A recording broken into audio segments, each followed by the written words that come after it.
दर्शक महानुभावहरू मर्निङ मिक्समा स्वागत छ। मर्निङ मिक्समा हामीले समाजमा योगदान पुर्याउनु भएका त्यस्ता व्यक्तिलाई कार्यक्रममा निम्त्याउने गरेका छौँ। यसै क्रममा आज हामीमाझ हुनुहुन्छ भेरी अस्पताल बाँकेका नर्सिङ निर्देशक दुर्गा लक्ष्मी श्रेष्ठ। आउनुहोस् उहाँलाई स्वागत गरौँ।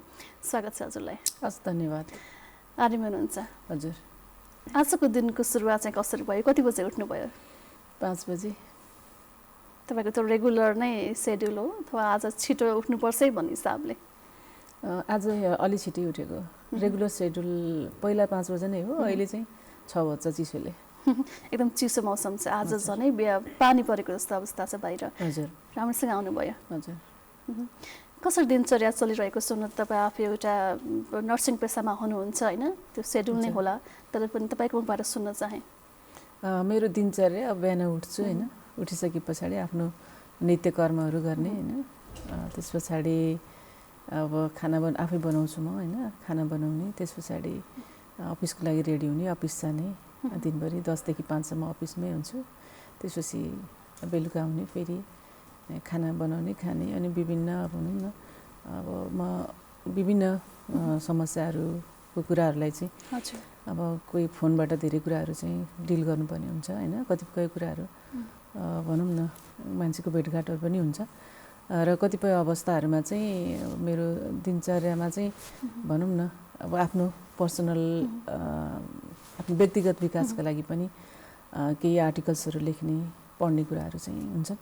बेलुका समय कम्तीमा पनि म 10-11 बजेको आरारीमा सुत्छु। त्यसरी बित्छ। जस्तो आफ्नै लागि मात्र भनेर टाइम छुट्याउन कतिको सहज हुन्छ? कहिलेकाहीँ त लाग्दा होला नि होइन, मेरो लागि पनि एकदमै कहिलेकाहीँ आफैमा रमाउनु मन लाग्छ होला। त्यो टाइम सेड्युल त आफ्नो त छुट्टै नै छ, कसरी निकाल्नुहुन्छ? त्यो चाहिँ गाह्रो छ। जस्तै हामी शनिबार पनि हामीलाई खासै फुर्सद हुँदैन होइन। अब एउटा अस्पतालमा काम गर्ने भइसके पछाडि अस्पताल जहिले पनि 24 घन्टा र चाहिँ हप्तामा 7 दिन होइन, 365 दिन नै वर्षमा खुल्ने भएको कारणले गर्दाखेरि चाहिँ आफूलाई टाइम निकाल्नु भन्ने कुरा चाहिँ अलिकति गाह्रै कुरा हो हाम्रो लागि। तैपनि कहिलेकाहीँ मिलाउन चाहिँ मिलाइन्छ, तर गाह्रो चाहिँ छ। जस्तो अब कहिलेकाहीँ साथीहरूले बोलाउँदा, आफन्तहरूले बोलाउँदाखेरिको त्यो पार्टीमा, त्यो जमघटमा हामी उपस्थित नहुन पनि सक्छौँ होइन, त्यतिखेर चाहिँ केही कुरा सुन्नु पनि पर्छ। कस्तो लाग्छ त्यतिखेर? कति कुरा बुझ्नुहुन्छ उहाँहरूले? मलाई कस्तो लाग्छ भने म आफू चाहिँ होइन एउटा पेसाकर्मी होइन, नर्सिङ पेसाकर्मीको हिसाबले मेरो पहिलो प्राथमिकता, मेरो चाहिँ जिम्मेवारी भनेको चाहिँ मेरो आफ्नो ड्युटी हो। मैले एउटा समाजको सेवा अथवा एउटा देशको सेवा गर्ने मान्छे हो। त्यो कारणले गर्दाखेरि चाहिँ मेरो प्राथमिकता त्यसलाई हुन्छ होइन। अब दोस्रो प्राथमिकता भनेको मेरो आफ्नो चाहिँ व्यक्तिगत जीवनको कुरा हुन्छ। उहाँहरू बुझ्ने नै हुनुहुन्छ। अहिलेसम्म त्यस्तो खालको समस्या त आइ नै हालेको छैन। कहिलेकाहीँ सुन्नु त पर्छ र पनि मैले त्यसलाई इजिली डिल गर्छु, खासै त्यस्तो छैन प्रब्लम। आजकल नर्मल जस्तो भइसक्यो। हजुर, उहाँहरूलाई पनि युज टु भइसक्यो भयो। हजुर। तपाईँको जन्मस्थान गोर्खा? हजुर। अलिकति बताइदिनुहोस् न। मेरो जन्मस्थान चाहिँ गाईखोर गोर्खा हो होइन। त्यो चाहिँ अलिक दुर्गम विकट नै ठाउँ हो। पहिला हाम्रो त्यो रोडवे भनौँ न मोटर बाटोबाट चाहिँ कम्तीमा 2-3 घन्टा हिँडेर त्यो ठाउँमा पुग्नु पर्थ्यो। पहाड उकालो चढेर पुग्नुपर्ने ठाउँ हो होइन। तर रमाइलो चाहिँ रमाइलो छ। पहाडमा पुगिसकेपछि होइन, त्यहाँबाट देखिने हिमालहरू होइन, त्यहाँको बेसीहरू, जीवन चाहिँ कठिनाइ छ तर घुम्नलाई होइन 1-2 चोटि यसो जानुलाई चाहिँ रमाइलै हो। तर त्यहाँ बसेर जीविकोपार्जन गर्नु, आफ्नो जीवनयापन गर्नु चाहिँ अलिक कठिन नै छ। त्यहाँ सङ्घर्ष गर्नुपर्छ धेरै एकदमै। तपाईँको हुर्काइ कस्तो भयो होइन? तपाईँको परिवारमा को हुनुहुन्थ्यो? थोरै सम्झिन चाहे। हस्, मेरो हुर्काइ त म पहाडमा जन्मेँ। म त्यहीँ भनौँ न पहाडमा जन्मे पछाडि अब त्यहीँको माटोसँग मिल्नु पऱ्यो, त्यहाँको हावापानीसँग जुझ्नु पऱ्यो होइन, त्यही हिसाबले हुर्केँ। र अलिकति मेरो चाहिँ बुवा आमा, हजुरबा मेरो पहिले बितिसक्नु भएको थियो, मलाई त याद छैन। बुवा आमा हजुरआमा हुनुहुन्थ्यो। म फर्स्ट बच्चा होइन, पहिलो बच्चा हो। त्यस पछाडि म जन्मेको 7 वर्ष पछाडि मात्रै मेरो जेठो भाइ जन्मियो। त्यस पछाडि त्यसको 3 वर्षमा कान्छो भाइ जन्मेको थियो। मेरो बुवा चाहिँ कृषि अफिसर हुनुहुन्थ्यो, भैरवा कृषि फर्ममा काम गर्नुहुन्थ्यो त्यति बेला। त्यस पछाडि त्यति बेला पनि अब मेरो आमा, त्यस पछाडि 2टा भाइ बुवासँग भैरवा बस्नुहुन्थ्यो कृषि फर्ममा। त्यहाँ नै जागिरी भएको कारणले गर्दा म चाहिँ हजुरआमासँग गाउँमा बस्थेँ। त्यस पछाडि यस्तै म 8 कक्षा पढ्दा त्यो 11 वर्ष 10-11 वर्षको थिएँ। मेरो बुवा चाहिँ नेपालबाट MSc पढ्नको लागि मेक्सिको प्लान पाएर जानुभएको थियो। त्यही बिचमा गएको 3 महिनामा नै उहाँको चाहिँ हार्ट एट्याक भएर त्यही नै डेथ भयो। त्यस पछाडि हामी चाहिँ बुवा नभए पछाडि आमाहरू फेरि गाउँ नै फर्किनु भयो होइन। गाउँमै हामीले चाहिँ अब आफ्नो स्कुलिङहरू सबै गाउँमै गऱ्यौँ। त्यस पछाडि चाहिँ सबै रेस्पोन्सिबिलिटी भनौँ न, अलि पढेको भनेको मै नै थिएँ 7-8 कक्षा भने पनि त्यति बेला सबै जिम्मेवारीहरू चाहिँ मेरो आफ्नै काँधमा आयो। अलि सङ्घर्ष नै भयो भनौँ न। अब आफूभन्दा सानो भाइहरू, त्यस पछाडि बुवा नभएको होइन, गार्जेन्स नभएको, आमा हजुरआमा नपढेको, सानै उमेरदेखि नै ठुलो जिम्मेवारी चाहिँ लिनु पर्यो काँधमा। त्यही नै हो। अब दुःख त अब जस्तै आर्थिक रूपमा भन्दा पनि मानसिक रूपमा चाहिँ धेरै नै दुःख हुँदो रहेछ यस्तो बेलामा। जस्तै भर्खर हुर्किँदै गरेको म एउटा चाहिँ होइन केटी मान्छे, मलाई थुप्रै खालका चाहिँ चुनौतीहरू थिए होइन। मैले आफूले जुन बाल्यकाल जुन हिसाबले बिताउनु पर्ने हो, एउटा बुवा आमाको गाइडेन्समा हाँस्दै खेल्दै एउटा रमाउँदै भन्ने त्यो हिसाबमा चाहिँ मेरो बितेन। अलिकति जिम्मेवारी बोधको होइन फिल भयो। मैले चाहिँ धेरै गर्नुपर्छ, मैले चाहिँ फ्यामिलीलाई परिवारको लागि सोच्नुपर्छ भन्ने खालको कुरामा मैले बिताउनु पर्यो। बुवाको अप्सन पछि झनै तपाईँलाई एउटा जिम्मेवारी वहन गर्नुपर्ने आयो। एउटा छोरी मान्छे भइसकेपछि एउटा च्यालेन्ज त भइ नै हाल्छ। त्यसमा पनि त्यो बिकर जिल्लामा होइन, जुन बाल्यावस्थामा हाँस्ने खेल्ने साथीसँग रमाउनु पर्ने अवस्थामा तपाईँले त्यो रमाउनु पाउनु भएन। सङ्घर्षका दिनहरू सुरुवात भए। आज यो स्थानमा हुनुहुन्छ, त्यो सङ्घर्षले गर्दा नै होला। हजुर, त्यो पनि भनौँ। अब के त थाहा छैन होइन, तर सङ्घर्ष त भयो नै होइन। अब त्यो सङ्घर्ष नभएको भए पनि के हुन्थ्यो त थाहा छैन नि होइन। अझ योभन्दा माथि पुगिन्थ्यो अथवा के हुन्थ्यो त्यो त थाहा छैन। तर लाग्छ त्यो नै अब हिजोको चाहिँ होइन एउटा कठिन अवस्थाले नै यो अवस्थामा पुग्नलाई प्रेरणा दियो कि भन्ने पनि एउटा पार्ट चाहिँ हो। हजुर, जस्तो अब यो हुन्छ अब तपाईँ नर्सिङ पेसामा हुनुहुन्छ, नर्स विषय लिएर पढ्नुभयो होला होइन, पढ्नुभयो पक्कै पनि। नर्स नै बन्छु भन्ने किसिमको त्यो सोच चाहिँ कसरी आयो होइन? खासै भन्ने हो भने चाहिँ म नर्स बन्छु भनेर भने चाहिँ होइन। मेरो आफ्नो चाहिँ अब हामी अलिकति भनौँ न यता गोर्खातिर हाम्रो सोच त्यतिखेर बच्चाहरूमा हामी साथीहरू खेल्ने बेलामा पनि हाम्रो सोच चाहिँ के बन्ने त गो भन्दाखेरि हामी मेडिकल साइन्स पढ्ने भन्ने खालको हाम्रो सोच। त्यति बेला अलिकति फरक थियो हाम्रो जमानामा। नर्स बन्ने भन्ने सजिलो कुरा थिएन है। जस्तै छोरी बिग्रियो नर्स, छोरा बिग्रियो कमर्स भन्ने जमानाको थियौँ हामी। त्यसले गर्दाखेरि मैले नर्स बन्ने सोच चाहिँ त्यति बेला राखेको थिएन। त्यस्तै भयो। जस्तै के भयो भन्दाखेरि अब 1-2 ठाउँ त्यति बेला इन्ट्रान्स सिस्टम थिएन। 1-2 ठाउँमा चाहिँ दियो होइन, भनौँ न स्कोरिङ सिस्टम थियो दिँदाखेरि। जस्तै फरेस्ट्री अनि इन्जिनियरिङमा ओभरसियरहरूमा दिँदाखेरि चाहिँ म अब गाउँमा बस्ने, नाम निक्लेर पनि वेटिङले पाइसक्दाखेरि पनि मलाई थाहा नहुने कि त्यो भएर छुट्यो। लास्ट अप्सन भनेको नर्सिङ मात्रै रह्यो। अनि मेरो आमाले तिमी नर्स पढ न त भनेर मेरो आमाले भनिसके पछाडि ल ठिक छ भनेर म लास्ट मुमेन्टमा चाहिँ नेपालगञ्जमा दिदी हुनुहुन्थ्यो। अनि उहाँले चाहिँ मेरो फर्म चाहिँ एप्लाई गरेर यहीँ नाम निस्क्यो। त्यसपछि भर्ना भएर पढेँ। त्यो खासै पहिलो चोइस त थिएन त्यति बेला। मेरो चोइस भनेर त म फरेस्ट्रीको हो मेरो चोइस। तर पनि मैले यसलाई पछि बिस्तारै, सुरुमा त खासै इन्ट्रेस्ट भएन, बिस्तारै पढ्दै जाँदाखेरि यसलाई राम्रो पेसाको रूपमा लिँदै गएँ। त्यसरी सुरु भएको थियो। हजुर, जस्तो तपाईँको साथी सर्कलसँग तपाईँको रिलेसन चाहिँ कस्तो थियो होइन? साथीहरूको त्यो सम्झना, त्यो स्कुल पढ्दाखेरि अथवा भनौँ कलेज पढ्दाखेरि कसरी लिनुहुन्थ्यो साथीहरूसँग? रमाइलो कति गर्नुहुन्थ्यो तपाईँ? म साथीसँग त्यति धेरै रमाइलो म गर्दैन थिएँ, किनभने मेरो आफ्नो जीवनमा ठुलै भनौँ घटना घट्यो। त्यस पछाडि जुन हिसाबको पीडा भयो नि लाइफमा, त्यति धेरै चाहिँ जुन भनौँ न रमाइलो गर्ने हिँड्ने भन्ने कुरा चाहिँ जति हुनुपर्ने त्यति त अब गर्दै गरिएन त होइन गरियो। किनकि अब बच्चै थियो, केही पार्ट त बिर्स्यो होइन, सधैँभरि सम्झिने कुरा त भएन होइन।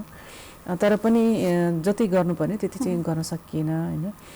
तर के थियो भन्दाखेरि अलिकति सानैदेखि खासै म त्यति धेरै मेहनती मान्छे चाहिँ होइन होइन। म खासै त्यस्तो किताबै पढिराख्ने, किताबकै किरो पनि होइन।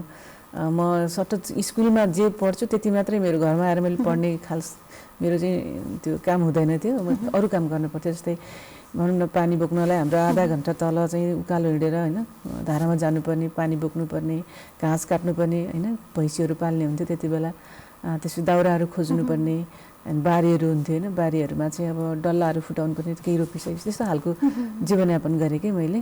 त्यसले गर्दाखेरि अब त्यसमा नै इन्जोय गरेँ, अब त्यसमै रमाइयो भनौँ न। साथी सर्कल नै त्यहीँ हुन्थे, अरू खेल्ने त एकदमै कम हुन्थ्यो। खेल्ने त खेलिन्थ्यो स्कुलमा होइन, त्यो टाइम बाहेक त्यस पछाडि बल्ल खेल्ने हुन्थ्यो। त्यो खेल्ने टाइम चाहिँ 1-2 घन्टा मात्रै हुन्थ्यो र पनि खेल्न चाहिँ खेलिन्थ्यो, तर त्यति धेरै जति खेल्नु त्यति चाहिँ पाइएन। अहिले आफ्नो पेसामा चाहिँ एकदमै खुसी हुनुहुन्छ? मैले जे गरेँ त्यो राम्रोको लागि गरेँ। ठिक छ, खुसी नै छु। हजुर, भन्नुपर्छ, खुसी नै छु। आफन्तहरू के भन्नुहुन्छ अहिले घरको परिवारले? अहिले त घरको परिवारले त राम्रो भन्नुहुन्छ। उहाँहरूको त प्रेरणा नै हो नि त पढ्नको लागि होइन, त्यस्तो खालको अवरोध थिएन।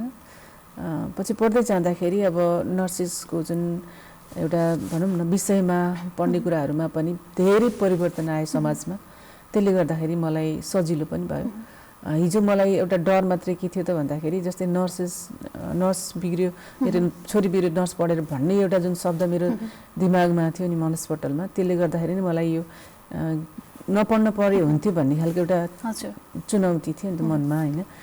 तर पनि म पढिसकेपछि चाहिँ यसलाई बिस्तारै त्यो कुराहरू पनि हराउँदै गएँ, सामाजिक पाटो पनि होइन।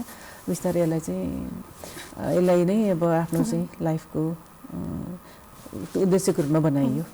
अहिले धेरै सोचमा परिवर्तन आइसकेको छ होइन। हामीले कुनै पनि क्षेत्र अथवा कुनै पनि पेसा नराम्रो हुँदैन, त्यो नराम्रो हुन्छ एउटा स्वयं व्यक्तिको व्यवहारले, व्यक्तिले गर्ने बानी आचरणले गर्दाखेरि चाहिँ त्यो पेसालाई नै एउटा नराम्रो हो कि भन्ने गरिन्थ्यो। तर अहिले चाहिँ हामी एकदम बुझ्ने भइसकेका छौँ सबैजना। अहिले यतिखेर तपाईँ भेरी अस्पताल बाँकेको नर्सिङ निर्देशकको रूपमा जिम्मेवारी सम्हाल्दै हुनुहुन्छ। हजुर, भेरी अस्पतालको कुराकानी गर्दा या भनौँ त्यहाँका नर्सहरूको अवस्था अहिले कस्तो छ? भेरी हस्पिटल एकदमै पुरानो हस्पिटल, वीर हस्पिटल जति नै पुरानो हस्पिटल। झन्डै 30-40 वर्षभन्दा अगाडिको चाहिँ भौतिक संरचना र त्यही बेलाको नै दरबन्दीको चाहिँ अवस्था र अहिले त्यति बेलाको र अहिलेको जनसङ्ख्याको हिसाब गर्नुभयो भने डबलै जनसङ्ख्या, ट्रिपलै जनसङ्ख्या चाहिँ भइसकेको अवस्था। र दरबन्दीहरूमा जुन छ नि पहिला जे थियो नर्सिङको दरबन्दी, त्यही दरबन्दी नै कायम, त्यसमा कुनै पनि परिवर्तन भएको छैन। र पहिला थोरै सेवामा भनौँ न थोरै सेवा मात्रै दिन्थ्यो हस्पिटलले भने अहिले थुप्रै सेवाहरूको विस्तार भएको अवस्था। त्यही सीमित स्रोत साधनबाट हामीले सबै सेवालाई चाहिँ सञ्चालन गर्नुपर्ने, त्यो कारणले गर्दा हामीलाई धेरै चुनौती छ यसको लागि होइन। काम गर्नुहुन्छ सबैले। अब के छ त भन्दाखेरि हाम्रो जुन समाजको एउटा भनौँ न समुदायको उहाँहरूको सोच अथवा उहाँहरूले चाहिँ जुन अपेक्षा राख्नुहुन्छ नि अस्पतालबाट, एउटा नर्सिङ पेसाबाट, त्यो पेसा अनुरूप गर्नको लागि हामीलाई चाहिँ भनौँ न त्यस्तो खालको चाहिँ जनशक्ति पर्याप्त मात्रामा छैन। थोरै मान्छेले धेरै काम गर्दाखेरि हुने जुन समस्याहरू छ त्यो समस्याहरूले गर्दाखेरि जुन हामीले गुणस्तरीय स्वास्थ्य सेवाहरू पुर्याउनु पर्ने हो त्यो चाहिँ जति पुर्याउनु पर्ने त्यति सकिरहेको अवस्था चाहिँ होइन। ठिकै छ, अब अरू सबै होइन हिसाबमा हेर्दाखेरि चाहिँ हस्पिटल अहिले चलिरहेकै छ। हामीले वैकल्पिक व्यवस्थाहरू पनि गरेका छौँ, विभिन्न प्रोजेक्टहरू होइन लिएर आएर चाहिँ हस्पिटलमा स्टाफहरूको सङ्ख्या बढाउने काम त भइरहेकै छ होइन। त्यसरी पनि हामीले हस्पिटललाई थप सपोर्ट गरिरहेछौँ। तर त्यही हस्पिटलकै नेपाल सरकारकै दरबन्दीको कुरा गर्नुहुन्छ, त्यहाँ विकास समितिको दरबन्दीको कुरा गर्नुहुन्छ भने अहिले जुन सेवाहरू त्यहाँबाट सञ्चालन भइरहेछ त्यो सेवा सञ्चालन गर्न चाहिँ एकदम कठिन अवस्था हो। अब अहिले कोभिडको होइन जुन अवस्थामा पनि थुप्रै होइन त्यही जनशक्तिले नै काम गर्नुभयो होइन। हामीलाई केही जनशक्ति त लुम्बिनी प्रदेशबाट पनि आएको थियो होइन, त्यहाँबाट पनि त्यसले गर्दा पनि हामीलाई अहिले चलाउन सजिलो भएको छ। अब उहाँहरू भनेको त पर्मानेन्ट होइन, टेम्पोरेरी केही समयको लागि मात्रै आउनु भएको छ, लाग्छ अब 3 महिना उहाँहरू होइन जानुहुन्छ पनि। त्यस पछाडि चाहिँ हामीले केही जनशक्ति बढाउन सकेनौँ अस्पतालमा भने चाहिँ अहिले भइरहेका जति पनि सेवाहरू छन्, अहिले त थुप्रै सेवा छ नि त भेरी अस्पतालमा, त्यो सेवाहरूलाई कन्टिन्यू गर्न चाहिँ गाह्रो छ। जनशक्तिको अभावका बावजुद पनि तपाईँहरूले दिने सेवा सुविधामा चाहिँ कमी गर्नुभएको छैन? कोभिडको त्यो सुरुवाती चरणलाई सम्झ्यौँ होइन, जतिखेर तपाईँहरू एउटा अस्पतालमा जानै पर्ने अवस्था होइन, एउटा किनभने बिरामीको सेवा गर्छु भनेर कसम खाइसकेपछि कोभिड जस्ता धेरै भयानक महामारी आउला नि, तर त्यसमा पनि तपाईँहरूले आफ्नो व्यक्तिगत जीवनलाई थाँती राखेर बिरामीको सेवामा जानुपर्ने हुन्छ। त्यो काम कर्तव्य त एक ठाउँमा छँदैन छ, तर एउटा दुर्गा लक्ष्मी श्रेष्ठ मात्र भएर त्यो अस्पतालमा जाँदाखेरि कतिको डर भएको थियो, कतिको असहज महसुस भएको थियो तपाईँलाई? कोभिड भन्ने बित्तिकै होइन एक किसिमले अब हामीले सुरुमा अब चाइनामा आउँदासम्म त खासै नेपालमा आउँदैन होला भनेर सोच्यौँ नि त होइन। त्यस पछाडि हामीले न्युजहरू त हेरिराखेको थियौँ नि त होइन, WHO-का होइन विभिन्न हेरिराखेको थियौँ। अब विभिन्न देशहरूको जुन हेर्दै गयौँ बिस्तारै नेपालमा पनि भित्रियो होइन। भित्रिसके पछाडि डर त साह्रै नै लाग्यो नि होइन, डर लाग्ने। त्यस पछाडि अस्पताल अलिकति भनौँ न रुगाखोकी लागे पनि कोभिड भयो कि भन्यो होइन। अब त्यस्तो खालको चाहिँ अवस्था थियो त्यति बेला सुरुमा, एकदमै सबै डरायौँ हामी होइन। सुरुमा कोभिडमा ड्युटी गर्न को जाने भन्ने कुरामा पनि एकदमै होइन गाह्रो भयो। म जान्छु कसैले पनि भन्न सक्ने स्थिति थिएन। लट्री हाल्नु पऱ्यो मैले होइन, लट्री हालेर चाहिँ अब के गर्नु त, लट्री हाले ग्रुपहरू छुट्याएँ मैले होइन। जस्तै हामीले त सुरुमा कोभिड अस्पताल त क्यान्सरमा खजुरामा चलायौँ नि त, त्यति बेला अब को जाने त होइन। हामीसँग केही प्रदेशले सपोर्ट गरेको स्टाफहरू थियो, उनीहरू एकदमै नयाँ, उनीहरूलाई मात्रै पठाएर त हामीले सर्भिस दिन गाह्रो थियो। अनि मैले मिक्सअप गरेँ कि फेरिको स्टाफ प्लस कोभिडको स्टाफ गरेर चाहिँ होइन, मिक्सअप गरेर चाहिँ ग्रुपहरू बनाएँ, 8-10वटा ग्रुपहरू बनाएको थिएँ। ग्रुपमा ग्रुप लिडर सहितको बनाएको थिएँ। त्यो ग्रुप बनाउने बेलामा चाहिँ त्यो ग्रुपको कुन ग्रुप पहिला जाने त भन्ने कुरामा चाहिँ सबै अब भनौँ न कोही बोल्ने कुरा नै भएन। त्यसपछि कोही जाने भनेर ननिस्किसकेपछि अब मेरो अप्सन पठाउनु त मलाई जसरी पनि थियो होइन। त्यो कारणले गर्दाखेरि मैले लट्री गरेँ, लट्री गरेर जसको पऱ्यो त्यसरी नै अगाडि जानुभएको हो होइन। जे होस् जसरी हामीले अब भनौँ न एउटा त्यति बेलाको क्यान्सर अस्पताल भनेको एउटा घर मात्रै थियो, कोठाहरू मात्रै थियो, त्यहाँ कुनै अस्पताल विकास भइसकेको थिएन। अस्पतालको रूपमा हामीले सुरुदेखि नै सबै कुराहरू व्यवस्था गर्नु पर्यो। सुरुमा डर लाग्यो, पछि त हामी अब भेरीको नन कोभिड पनि हामीलाई चलाउनु पर्ने एउटा चाहिँ चुनौती थियो भने यतातिर कोभिड चलाउनु पर्ने, त्यहाँको व्यवस्थापनदेखि लिएर सबै कुराहरू हामीले हेर्नुपर्ने। र त्यहाँ सुरुमा त कोभिड अस्पताल भन्ने बित्तिकै त्यहाँ अस्पताल लगायत त्यहाँ गाउँका मान्छेहरूले विरोध गर्नुभएको थियो, उहाँहरूले नबुझेर, किनकि डर थियो नि त सबैलाई, त्यो स्वाभाविकै थियो, डरले गरेका कुराहरू थिए। अनि त्यो कारणले गर्दाखेरि हामीलाई त्यहाँ काम गर्न, जस्तै कोभिडमा काम गर्ने स्टाफ भन्ने बित्तिकै गाडीले नबोक्ने, कोभिडमा काम गर्ने स्टाफ भने होटेलमा नास्ता खान नदिने, धेरै कुरा च्यालेन्जेस हामीले भोग्यौँ सुरुमा होइन। अब बिस्तारै होइन त्यो पछि जति पछि हुँदै गयो त्यति नै वातावरण चाहिँ सहज हुँदै गयो। त्यो समयमा होइन एउटा नर्स भनौँ, एउटा डाक्टर भनौँ, अस्पतालमा काम गर्ने जो कोही कर्मचारीलाई पनि गरिने व्यवहार होइन, जस्तो अब एउटा नर्स घर भाडामा बसेको छ भने घरबेटीले गर्ने व्यवहार भयो, त्यो समाजले गर्ने व्यवहार, त्यतिखेर एकदमै जो चाहिँ एउटा बिरामीको लागि भनेर खटिरहनु भएको छ उहाँहरूलाई अझै त्यो हिसाबले गर्नुपर्ने, राम्रो व्यवहार गर्नुपर्नेमा त्यो नराम्रो गरेको पनि पायो, सबैलाई भन्न खोजेको होइन होइन। त्यतिखेर चाहिँ कस्तो हुँदो रहेछ होइन, अब तपाईँ स्वयं नपरे पनि कुराहरू सेयरिङ पक्कै पनि भयो होला, अलिकति सेयर गरिदिनु। कस्तो छ भन्दा जस्तै कोभिडमा यो कोभिडको सुरुको अवस्थामा त मान्छेहरूलाई चिन्ह र लक्षणहरू थिएन नि त होइन। कोभिड लागेको नलागेको यी टेस्ट गरेर मात्रै थाहा हुने थियो। र पनि त्यो उहाँहरूलाई के पनि थिएन, उहाँहरूलाई चाहिँ के लाग्दो रहेछ नि, मलाई चाहिँ यत्तिकै अस्पतालमा ल्याएर राखिएको छ होइन, यो मलाई के पनि भएको छैन, यो बेकार मलाई यो चाहिँ कुन होइन दण्ड सजायको लागि ल्याएको भने जस्तो होइन उनीहरूलाई महसुस हुने।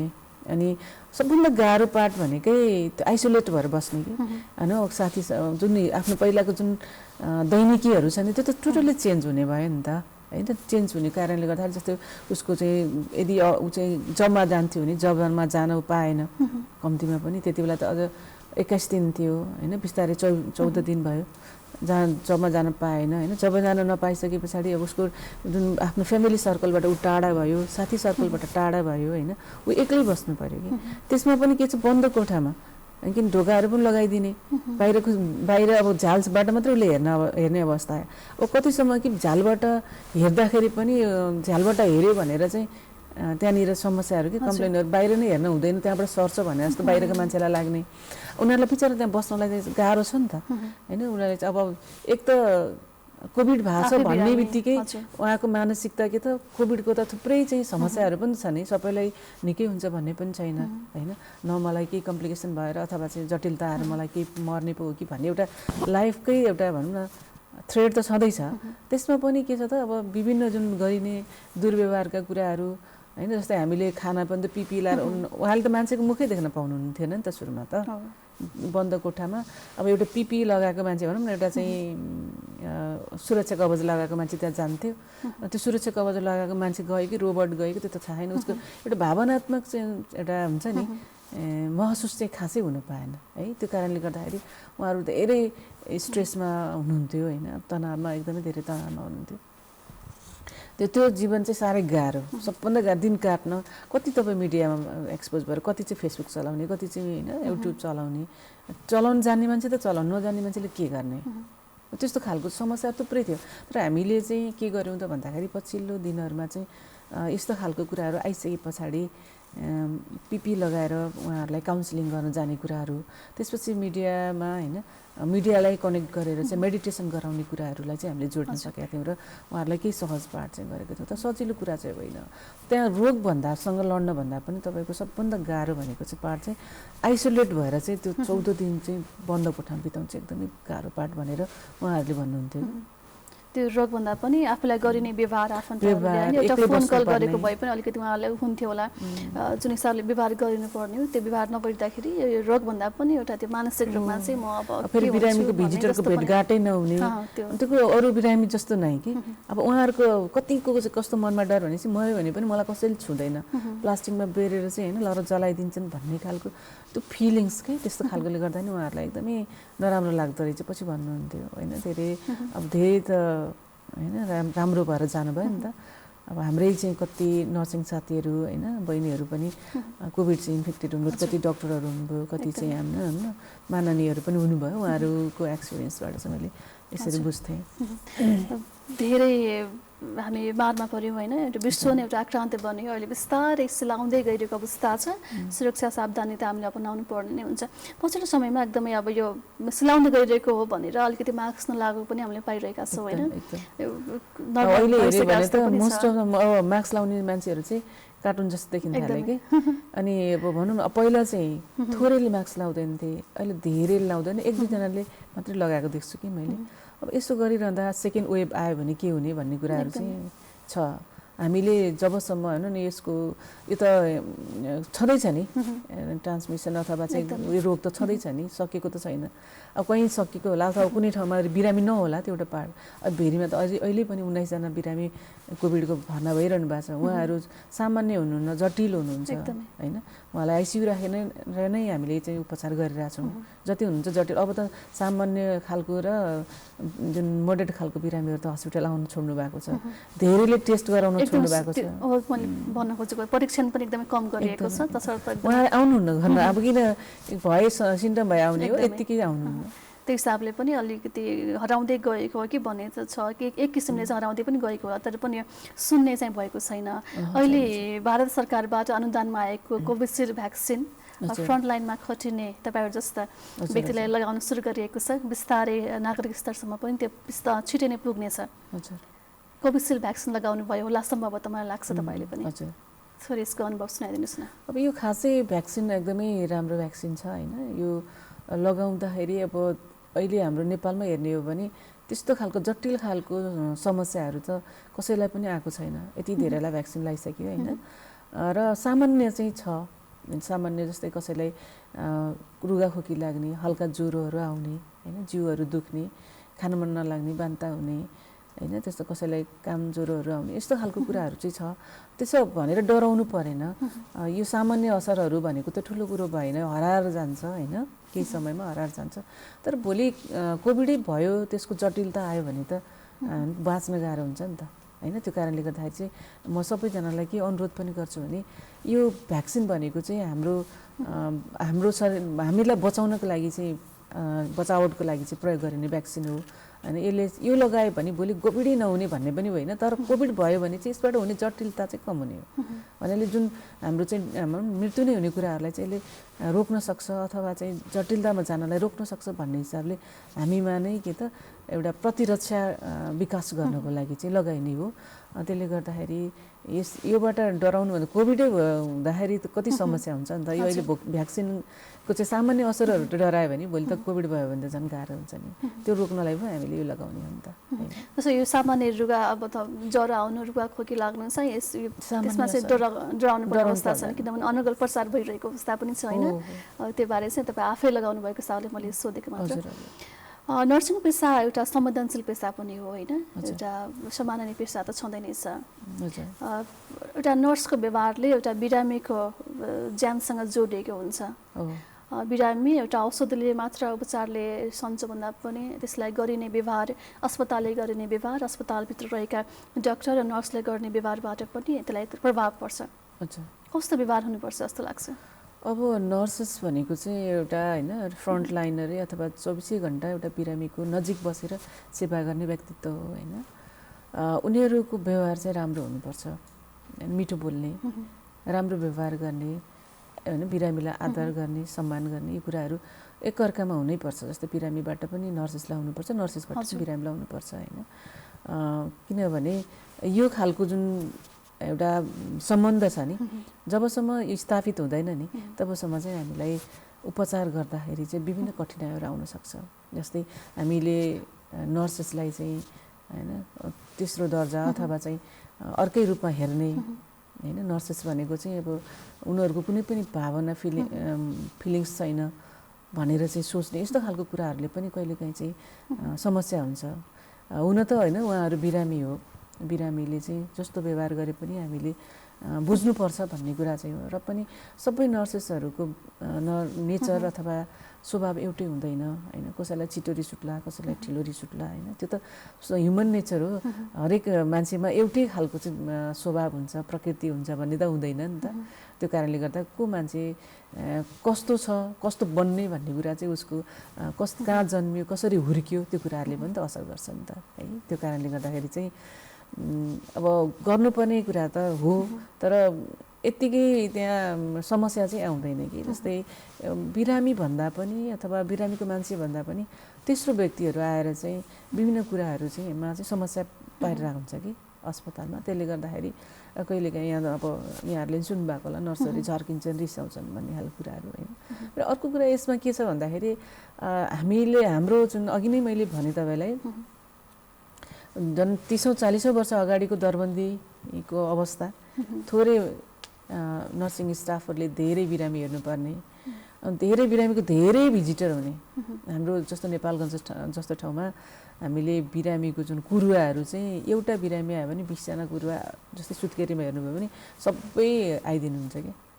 अनि कोसित कसरी डिल, कति पटक एउटै कुरालाई रिपिट गर्ने मान्छे नै हो होइन। त्यो अब एउटै मान्छेले धेरै वर्क प्रेसर भयो भने अथवा वर्कको चाप भयो भने होइन, कामको चाप भयो भने उहाँलाई सायद उहाँको होइन व्यवहार अथवा उहाँलाई पनि त्यो होइन रिस उठ्ने त्यस्तो खालको चाहिँ हुने होला। तर पनि म चाहिँ के भन्छु भने रिसाएर हुँदैन, रिस त उठ्छ नै।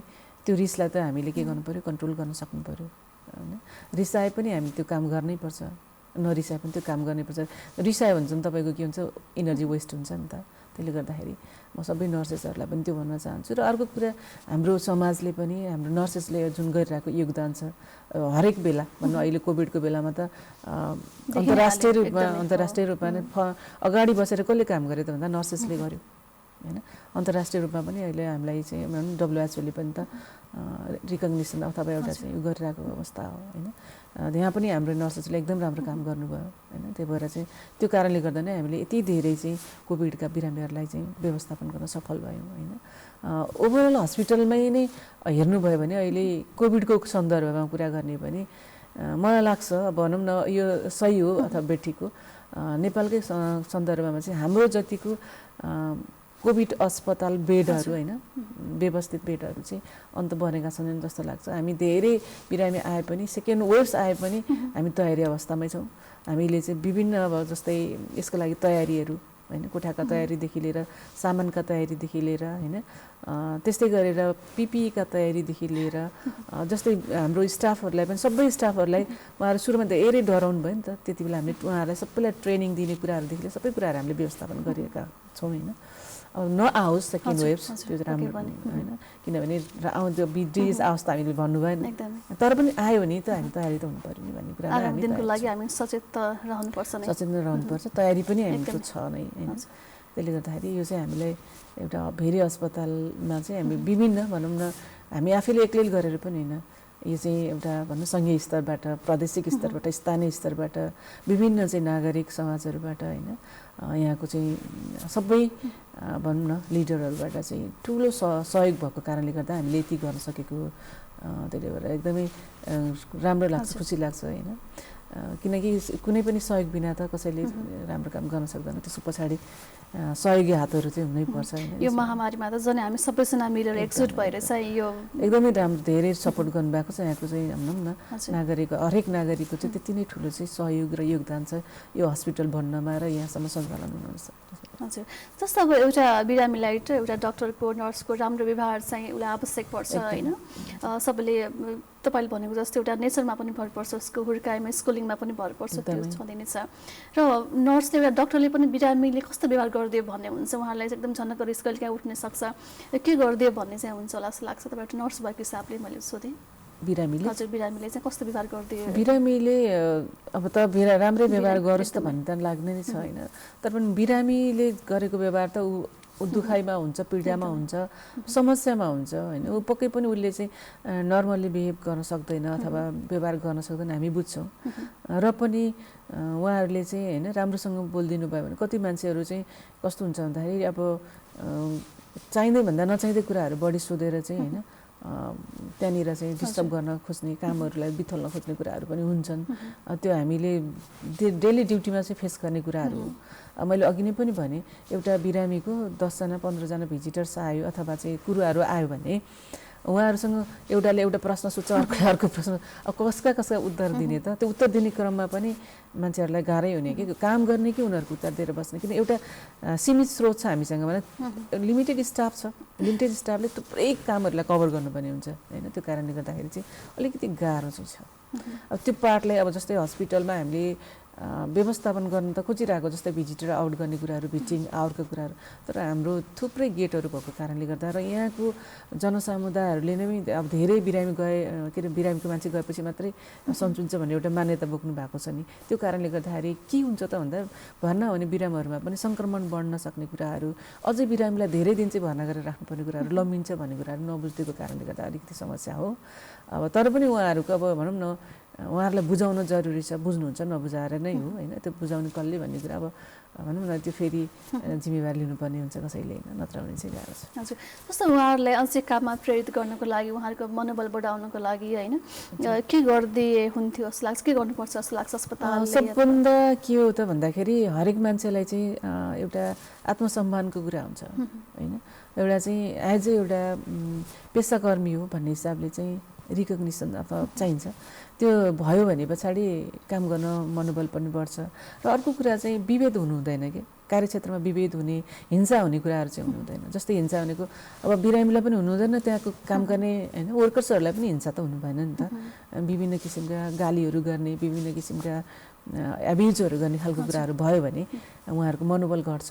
उहाँहरूले गरेको कामहरूलाई चाहिँ राम्रा कामहरूलाई हामीले केलाएर चाहिँ रिकग्निसन गर्न सक्यौँ, सम्मान गर्न सक्यौँ होइन, अवार्ड गर्न सक्यौँ भने के हुनसक्छ त भन्दाखेरि उहाँहरूको मनोबल बढ्छ र अझै उहाँहरूले चाहिँ गुणस्तरीय सेवा दिनमा चाहिँ प्रेरित हुनुहुन्छ र भोलिका दिनमा राम्रा सेवाहरू चाहिँ प्रभाव हुनलाई सजिलो हुन्छ।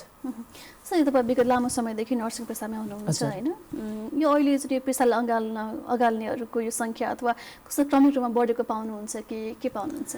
पहिलाको भन्दा त बढेकै हो, हाम्रो पालामा त थोरै थियो नि त होइन। अहिले चाहिँ यो पेसालाई अँगाल्ने सङ्ख्याहरू बढेको छ, विभिन्न मोटिभ्सहरू छ यसमा बढ्नुकोमा होइन। जस्तै धेरैको त विदेश जाने होइन, विदेशमा गएर सेटल हुने भन्ने मोटिभ्सले पढ्न आउनुहुन्छ। अब कतिले म सेवा गर्छु होइन, बिरामीको सेवा गर्नमा मलाई चाहिँ आनन्द आउँछ भन्ने हिसाबले आउनुहुन्छ, कसैले ड्रेस राम्रो लाग्यो, विभिन्न मोटिभ्सबाट बढिरहेको छ। तर पहिलाको भन्दा अहिले चाहिँ यो यता जुन नर्सिङ पढ्नेको सङ्ख्या चाहिँ एकदमै धेरै छ, पढ्नमा कम्पिटिसन नै छ। र अर्को कुरा कम्तीमा पनि नर्सिङ पढिसके पछाडि चाहिँ जब चाहिँ पाइन्छ, कुनै दिन सेक्युर हुन्छ भन्ने हिसाबले पनि पढ्नुहुन्छ जस्तो लाग्छ मलाई। अब यसै गरेर पढ्नुहुन्छ भन्ने कुरामा त त्यस्तो खालको अध्ययन त छैन, तर मेरो आफ्नो होइन आफ्नो जीवनको अनुभव र भनेका सुनेका कुराहरूले गर्दाखेरि चाहिँ यति भनेको हो मैले। सब यो कोभिडकै प्रसङ्ग चलिरहेको अवस्था छ होइन, यो जिन्दगीलाई सोच्ने, जीवनको व्याख्या गर्ने तपाईँको जुन पहिलो सोचाइ थियो, यो कोभिड पछि केही परिवर्तन आयो कि लाइफलाई हेर्ने त्यस्तो? यस्तो जस्तै अलिकति कस्तो भयो भन्दा हिजो चाहिँ हाम्रो लाइफ सहज जस्तो लाग्थ्यो, हामी अलि फ्रिली अलि चाहिँ हामीलाई फ्रिडम थियो, अथवा जहाँ पनि जान्थ्यौँ आफ्नो चाहिँ लाइफमा चाहिँ मनोरञ्जन गर्थ्यौँ, अथवा भनौँ न आफूले चाहेको कुराहरू गर्थ्यौँ। तर अहिले त्यो कुराहरू चाहिँ अब हामी आफैमा अलिकति ओहो कोभिड लाग्छ कि भन्ने हिसाबले हामी घरबाट बाहिर मुभमेन्ट गर्दैनौँ होइन, त्यस्तो खालको जमघटमा पनि हामी एकदमै लिमिटेड जान्छौँ होइन। त्यो कारणले गर्दाखेरि चाहिँ पहिलाको र अहिलेको जीवन त यसै पनि फरक नै छ। र हेर्ने दृष्टिकोण के छ त भन्दाखेरि लाइफमा सबभन्दा अब लाइफ त केही पनि होइन रहेछ त होइन, त्यो सानो एउटा भनौँ न एउटा भाइरसले यत्रो तहल्का मचाइरहेछ भन्ने लाग्छ नि त।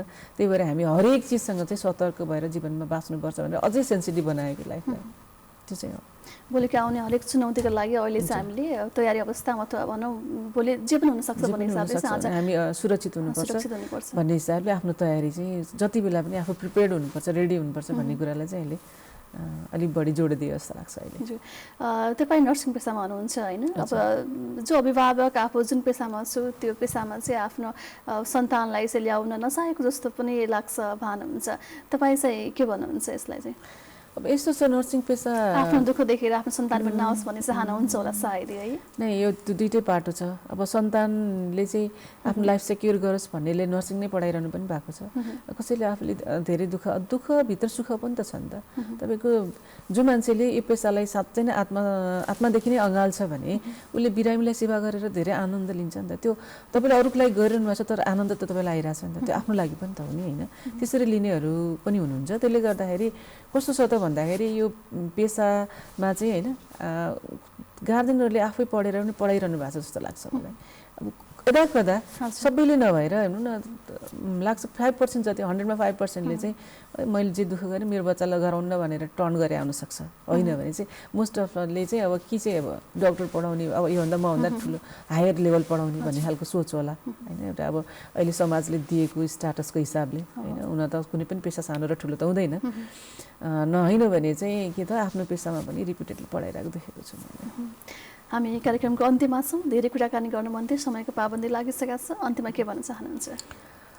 म के भन्न चाहन्छु भने कुनै पनि पेसा सानो ठुलो भन्ने हुँदैन, हरेक पेसाको आफ्नै चाहिँ होइन महत्त्व छ र समाजमा चाहिँ योगदान पुर्याउनको लागि होइन हामी सधैँ नै तत्पर हुनुपर्छ पेसाकर्मी भइसके पछाडि। र एकअर्कालाई चाहिँ सम्मान गर्ने सोच होइन, सकारात्मक सोच, एकअर्काको भावनालाई बुझ्ने हो भने हरेक कुराहरू गर्न सहज हुन्छ। र हामीले जुन एउटा होइन लाइफको उद्देश्य राखेका हुन्छौँ, एउटा पेसामा उद्देश्य राखेका हुन्छौँ, एउटा संस्थामा उद्देश्य राखेका हुन्छौँ, त्यो संस्थामाका उद्देश्यहरू सबै उद्देश्यहरूलाई पुरा गर्नको लागि चाहिँ एकदम राम्रो सामूहिक कार्य चाहिँ जरुरी छ। तपाईँ एक्लै कोही एक्लैले चाहिँ गर्न सक्दैन, यसमा चाहिँ सबैजनाको चाहिँ हातेमालो भयो भने चाहिँ एकदमै सजिलो हुन्छ भन्ने मेरो आफ्नो जीवनको अनुभव पनि हो। हजुर, जसरी बिरामीको सेवामा तपाईँ लामो समयदेखि खटिरहनु भएको छ, यसरी अगाडि बढ्दै जानु होला, तपाईँलाई शुभकामना छ। यहाँसम्म आइदिनु भयो, तपाईँको समय र साथको लागि पनि धेरै धेरै धन्यवाद। धन्यवाद यहाँले पनि यो जुन मलाई चाहिँ आज निम्ता गरेर केही मेरो आफ्नो बारेमा र चाहिँ मेरो एउटा चाहिँ प्रोफेसनको बारेमा प्लस चाहिँ एउटा संस्थागत जीवनको बारेमा चाहिँ यहाँले सोध्नुभयो होइन, केही बुझ्न खोज्नुभयो, त्यसको लागि म यहाँलाई धेरै धन्यवाद।